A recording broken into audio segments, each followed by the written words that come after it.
hospital in the Ukraine port city of Mariupol was hit by an airstrike yesterday, wounding at least 17 people, including pregnant women and trapping children under the debris. The president there in Ukraine is calling the bombing proof of a genocide. The U.S. is also warning of a possible chemical and biological weapons use. The U.S. said that Russia might use chemical and biological weapons in Ukraine. The public warning coming after Russia allegedly says that the U.S. had biological weapons and labs and chemical weapons, and they were developing them in Ukraine. This is a claim from the White House press secretary. Also, a House vote does approve $13.6 billion in aid for Ukraine. The House voted to approve the $13.6 billion in aid for Ukraine and the European allies last night as part of a massive spending bill. Senate approval is expected shortly, and the aid does include $6.5 billion for the U.S. cost of sending troops and weapons to Eastern Europe and equipping allied forces there in response to the invasion and Russian President Vladimir Putin's threats. So we will definitely keep you up to date on that entire situation, but it is sad. Very sad. Some other sad news to report.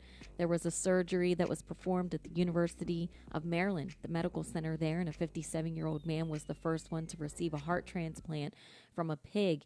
He passed away yesterday. It made the headlines. It was a procedure that happened 2 months ago, and doctors didn't give the exact cause of the death for David Bennett, but they said that his condition began to deteriorate several days earlier. His son has now come forward in a statement saying that we hope that this story can be the beginning of hope and not the end.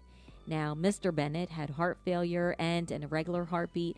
He was a candidate for this experimental procedure because he was not eligible for a human heart transplant, and he was on life support, and they had no other options.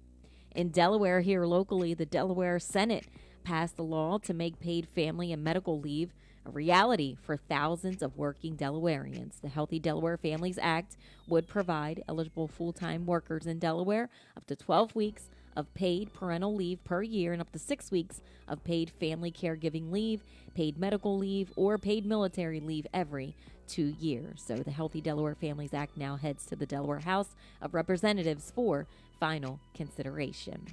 Lab testing has confirmed 2 additional cases of the bird flu in Delaware and in Maryland, 2 different farms. We are told that the cases have been confirmed on a pullet operation in Newcastle County and a broiler flock in Queen Anne's County, Maryland, following an investigation by the Delaware and Maryland Departments of Agriculture. They are confirming that the poultry from these farms have tested positive for influenza. We'll keep you up to date as soon as we get more info on that as well. And a Salisbury man has pleaded guilty to inappropriately touching 2 minors at a local business. Romeo Warren pleaded guilty last week to 2 counts of second-degree assault and 1 count of fourth-degree sex offense for the inappropriate touching of 2 female minors at Elite Gaming Delmarva. As a result, he was sentenced to 1 year of incarceration, followed by 5 years of intensive supervision through the Collaborative Offender Management Enforcement Treatment, which is responsible for supervising sex offenders. He will also be required to register as a Tier 1 sex offender for 15 years. Wow. Yeah. Crazy. Yep. 6:43. It is a Bill and Jessica show. It is Throwback Thursday, 302-858-5117. We're getting a lot of requests in. We got sports on the way. Let's go out to my man Joe on Facebook. Early this morning, wanting to hear the gang Celine.